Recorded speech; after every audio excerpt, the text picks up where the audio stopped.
YouTube के Parmar IAS पर आपका पुनः स्वागत है। आपका दिन शुभ हो, आपका जीवन शुभ हो। जैसा कि यह है सिविल सर्विसेज के एग्जामिनेशन की तैयारी करने के लिए परमार आईएएस चैनल समर्पित है। इसी क्रम में भूगोल विषय की क्लास आज पुनः शुरू होने जा रही है। भूगोल का लेक्चर 11 नंबर है। इस लेक्चर 11 नंबर पर हम किन किन बिंदुओं की चर्चा करेंगे, तो देखें कि हम विश्व भूगोल भाग 1 पर चल रहे हैं। भाग 1 का मॉड्यूल 1 सामान्य भूगोल और इस मॉड्यूल 1 में खंड 2 ब्रह्मांड पर चल रहे हैं और इस ब्रह्मांड में चैप्टर 1 ब्रह्मांड सृजन है और सेक्शन 3 इस चैप्टर के अंतर्गत आता है ब्रह्मांड से संबंधित प्रमुख विचारक। आज हम देखेंगे लेक्चर 11 में ब्रह्मांड से संबंधित प्रमुख विचारक कौन से हैं। ऐसे विचारक जिन्हें कमीशंस जरूर पूछा जाता है, उनके संबंध से जुड़े हुए तथ्यों के बारे में प्रश्न पूछे जाते हैं, इन्हें आपको कंठस्थ करना है। इन प्रमुख विचारकों में पहले विचारक आते हैं क्लॉडियस टालमी। वैसे तो टालमी ही संक्षेप नाम से लोग इन्हें जानते हैं, लेकिन क्लॉडियस टालमी। अब क्लॉडियस टालमी के बारे में यूपीएससी जब क्वेश्चन सेट करता है तो वह यह करता है कि इनमें से कौन सा क्लॉडियस टालमी से नहीं जुड़ा है, ये कौन से तथ्य जुड़े हैं। इसका मतलब ये कि ब्रह्मांड से संबंधित प्रमुख विचारकों के प्रमुख तथ्यों को जानना जरूरी है। तो हम यहां देखते हैं क्लॉडियस टालमी के बारे में, प्रमुख विचारकों के विचारों के बारे में। तो टालमी का जन्म स्थल यानी प्रमुख जो विचारक है, जो अति महत्वपूर्ण है, उनके जन्म के बारे में पूछ लेता और हमने उन्हीं बिंदुओं को देना यहां पर प्रारंभ किया है जो कि एग्जामिनेशन से संदर्भित है। समस्त तथ्यों को ये कहा जाए एक प्रकार का सिर्फ और सिर्फ तथ्यों की दुनिया को आपके सामने उड़ेल दिया जाए ना, हमने वही तथ्य देना यहां पर प्रारंभ किया है जो एग्जामिनेशन पूछे जाते हैं।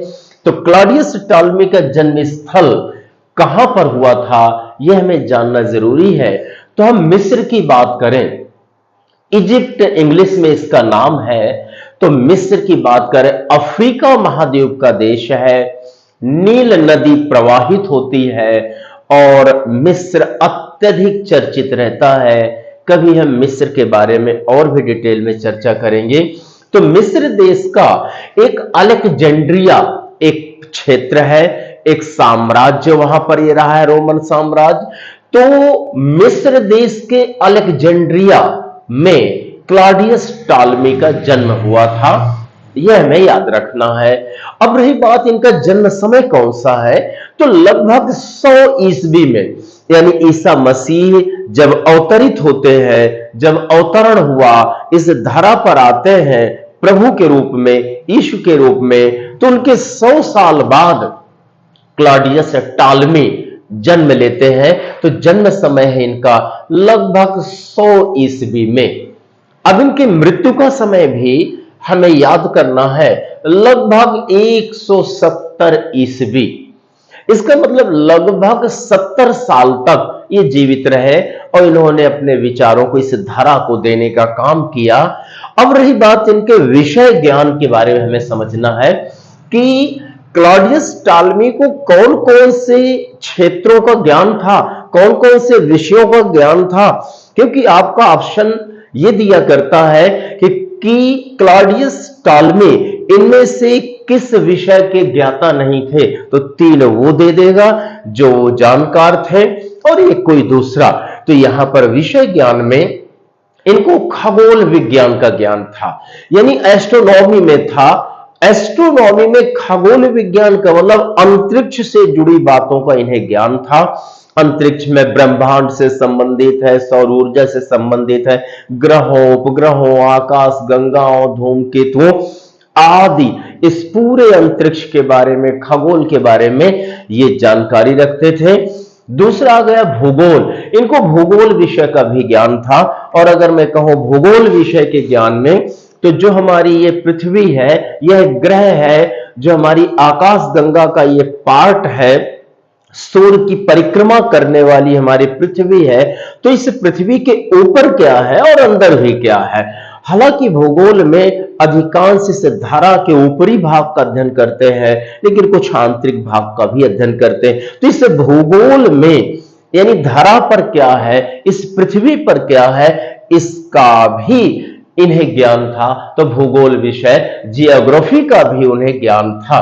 रही बात गणित, अब गणित में चूंकि हम यहां कैलकुलेशन करते हैं, कौन सा तारा दूसरे तारा से कितना दूर है, यह ग्रह दूसरे ग्रह से कितना दूर है, ग्रहों की दूरी, तारों की दूरी, आकाश गंगाओं की दूरी, तो निश्चित बात है मैं वहां कैलकुलेशन की आवश्यकता है, वहां नंबर की आवश्यकता है, इसलिए इन्हें गणित की भी आवश्यकता पड़ी होगी। तो इन्होंने गणित का भी ज्ञान किया, इसका मतलब इनको गणित का भी ज्ञान था। और रही बात ज्योतिष, यानी हम यहां पर जब कहें ज्योतिष की बात आती है, भविष्यवाणी करने की बात आती है, कि कैसे कैसे एस्ट्रोलॉजी की बात आती है, तो यहां पर हम कहेंगे कि ज्योतिष शास्त्र का भी इनको ज्ञान था। तो पुनः देख लीजिए, खगोल विज्ञान का ज्ञान था, भूगोल का, गणित का और ज्योतिष का ज्ञान था। अब हम क्लॉडियस टॉलमी के योगदान के बारे में चर्चा करते हैं कि इनका योगदान किन किन क्षेत्रों में था, क्या योगदान था। तो देखिए, योगदान में पहला नंबर आ गया भू केंद्रित अवधारणा। उन्होंने एक जियोसेंट्रिक कॉन्सेप्ट दी थी, यानी भू केंद्रित अवधारणा दी थी। Mister Claudius Ptolemy produced the geocentric concept. अच्छा, भू केंद्रित अवधारणा क्या है, यह हमें समझने की आवश्यकता है। अब एक बात यहां पर यह कि नाम से जैसा लगता कि भू केंद्र में है, यानी बीच में भू है अर्थात पृथ्वी है, और बाकी उसके चारों ओर परिक्रमा करते हैं, चक्कर लगाते हैं। इसका मतलब है इस कॉन्सेप्ट के अनुसार पृथ्वी बीच में है और उसके चारों ओर सूर्य यानी तारा परिक्रमा करता है और उपग्रह करते हैं। इस अवधारणा के अनुसार प्रारंभ में यह बताया गया कि पृथ्वी मध्य में है और पृथ्वी के चारों ओर सूर्य परिक्रमा करता है, ऐसा कहा गया। हालांकि बाद में यह गलत साबित हुआ, क्योंकि बाद में बात यह आती है कि सूर्य केंद्र में है और सूर्य के चारों ओर परिक्रमा पृथ्वी करती है, यह बात आई। तो इन्होंने भू केंद्रित अवधारणा भी प्रस्तुत की। अब भू केंद्रित अवधारणा में यहां पर हमने लिख रखा हुआ है कि पृथ्वी ब्रह्मांड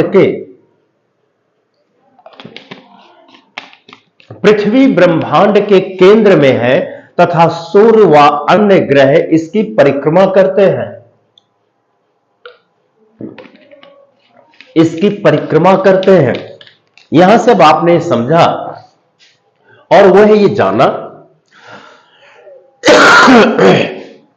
कि पृथ्वी ब्रह्मांड के केंद्र में है तथा सूर्य व अन्य ग्रह इसकी परिक्रमा करते हैं। इनके योगदान में हम और लेते हैं प्रकाश के अपवर्तन के नियम का प्रतिपादन। क्लॉडियस टॉलमी ने प्रकाश के अपवर्तन का नियम भी प्रस्तुत किया था, यह भी आपको ध्यान देना है। अब क्लॉडियस टॉलमी की पुस्तकें देखते हैं, बहुत ही महत्वपूर्ण है और इन पुस्तकों के बारे में यानी क्वेश्चन पूछे जाते हैं। तो देखिए, यहां पर पुस्तकों में इनकी पहली पुस्तक है अल्मागेस्ट। अगर क्वेश्चन पूछा जाएगा कि अल्मागेस्ट किसकी पुस्तक है, तो यह है क्लॉडियस टॉलमी की है। अच्छा, इस पुस्तक पर किस क्षेत्र की चर्चा की गई है, कहां की बात की गई, तो ध्यान दीजिएगा, खगोल विज्ञान पर यह लिखी गई है। अगर कभी प्रश्न पूछा जाता है कि अल्मागेस्ट किस क्षेत्र में लिखी गई पुस्तक है, तो यह खगोल विज्ञान पर लिखी गई थी। अब दूसरी इनकी पुस्तक आती है जियोग्राफिया, और जियोग्राफिया जैसे नाम से समझ में आता है, तो जियोग्राफिया भूगोल पर लिखी गई इनकी पुस्तक थी। तो दो पुस्तकें हो गई। इस तरह से क्लॉडियस टॉलमी को हमने जाना। अब नंबर दूसरे विचारक लेते हैं उनका नाम है वराह मिहिर। अब वराह मिहिर को देखिए, इनका जन्म स्थल बहुत पूछा जाता है, बहुत महत्वपूर्ण है। तो वराह मिहिर ये तो भारत से जुड़े हुए हैं। वराह मिहिर का जन्म कपित्थ नामक गांव में हुआ था। कपित्थ एक गांव था, उस गांव में हुआ था। और ये जो कपित्थ गांव है वह उज्जैन के पास था। महाकाल की नगरी है, जो देवों को देव है, तो महाकाल की नगरी वह उज्जैन में कपित्थ गांव था। और उज्जैन जिला मध्य प्रदेश में है, जैसा कि आप जानते हैं। तो इनका जन्म कपित्थ में हुआ था। अब रही बात जन्म समय क्या था। जन्म समय इनका है 505 ईस्वी। थोड़ा सा तुलना करते जाइए। क्लॉडियस टालमी है 100 ईस्वी में जन्म हो रहा है, वही वराह मिहिर का 505 ईस्वी में हो रहा है, यानी लगभग 400 सालों का फर्क है। अब हम इनका वराह मिहिर की मृत्यु समय देखें, इनकी मृत्यु कब होती है, तो इनकी मृत्यु होती है 587 ईस्वी में होती है। यानी ये कहें कि लगभग 82 साल यानी ये जीवित रहते हैं। तो 587 ईस्वी में इनकी मृत्यु होती है वराह मिहिर की। अब वराह मिहिर के विषय ज्ञान के बारे में हम समझें कि उन्हें किन विषयों का ज्ञान था, किन विषयों में सिद्धहस्त थे। तो यहां विषय ज्ञान में खगोल विज्ञान का ज्ञान था, ज्योतिष शास्त्र का भी था, भविष्यवाणी करने का ज्ञान था, गणित शास्त्र का भी ज्ञान था। इन 3 विषयों का ज्ञान था। अब इनका योगदान हम देखें, वराह मिहिर का योगदान, तो योगदानों में पहले देखें पुस्तकें, इनकी कौन कौन सी पुस्तकें थी। तो देखिए, इनकी पहली पुस्तक है पंच सिद्धांतिका, जैसा नाम से इन्हें पता है। और पंच यानी 5, सिद्धांतिका यानी सिद्धांत, यानी इस पुस्तक में 5 बड़े सिद्धांतों का उल्लेख किया गया है। और वो सिद्धांत ऐसे थे जो ब्रह्मांड से जुड़े थे। तो पंच सिद्धांतिका पुस्तक के लेखक कौन है, वराह मिहिर है, यह हमें याद रखना है। इनकी दूसरी पुस्तक है बृहत संहिता। बृहत का मतलब है बृहद यानी बड़ा, संहिता का मतलब है कोई एक ग्रंथ यानी बड़ा ग्रंथ। तो बृहत संहिता नामक ग्रंथ जो लिखा गया वह लिखा गया है इन्हीं के द्वारा, वराह मिहिर के द्वारा। इनका तीसरा सिद्धांत आता है बृहद जातक। बृहद जातक, जातक यानी बच्चे से आशय है, और बृहद से आशय यानी बड़े से है। तो बृहद जातक ये जो ग्रंथ लिखा गया वह ज्योतिष शास्त्र का बड़ा ग्रंथ है। कभी कभी क्वेश्चन पूछ लेता है कि बृहद जातक किस क्षेत्र के बारे में लिखा गया था, किस क्षेत्र से संबंधित है, तो यह ज्योतिष का है। अब आया लघु जातक, एक ये तीसरा इनका ग्रंथ है, तीसरी पुस्तक है लघु जातक। और लघु जातक का भी संबंध ज्योतिष शास्त्र से है। ये थोड़ा छोटा सा विषय है, छोटी सी इनकी पुस्तक है, तो लघु जातक नाम से यह प्रसिद्ध है। अब हम योगदान में देखते हैं इनका गुरुत्वाकर्षण। अर्थात यह है कि वराह मिहिर ने गुरुत्वाकर्षण के बारे में क्या बताया।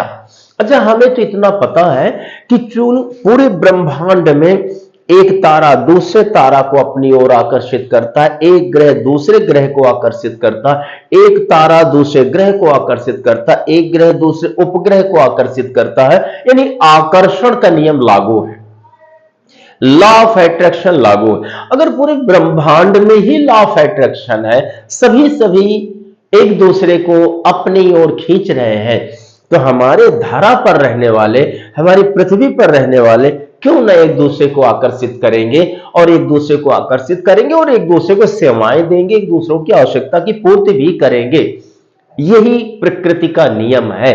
जैसा हमें तापमान चाहिए धरती पर, तो सूर्य दे रहा है, इसी तरह हम भी एक दूसरे को, इंसान या हर प्राणी एक दूसरे को सहयोग देता है। गुरुत्वाकर्षण में यह है, इन्होंने कहा था वराह मिहिर ने कि पृथ्वी वस्तुओं को अपनी ओर आकर्षित करती। तो जो हमारी पृथ्वी है वह वस्तुओं को अपनी ओर आकर्षित करती है। इन्होंने बात आकर्षण की बात कही थी। इसका मतलब यह है कि इन ग्रहों में आकर्षण है, और इसी को न्यूटन ने बाद में गुरुत्वाकर्षण नाम दिया था। गुरुत्वाकर्षण।